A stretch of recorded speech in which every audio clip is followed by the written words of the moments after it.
મુક્ત પુરુષ તો તેને રે કહીએ. તારીખ 19/3/2022 કાલુપુર અમદાવાદથી મુંબઈ ટ્રેનની મુસાફરી. રાત્રિનો સમય હતો. ટ્રેનના કમ્પાર્ટમેન્ટનો એસી રૂમ હતો. બહાલા ગુરુજી સંગે સંતો ભક્તો પણ હતા.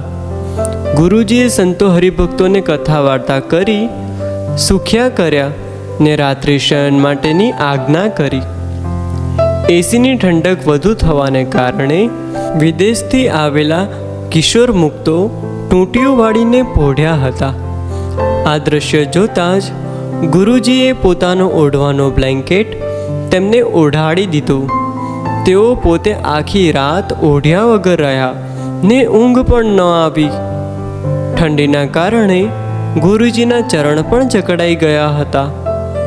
આમ તકલીફની વચ્ચે પણ ગુરુજીએ હંમેશા અન્યની જ ચિંતા રાખી છે.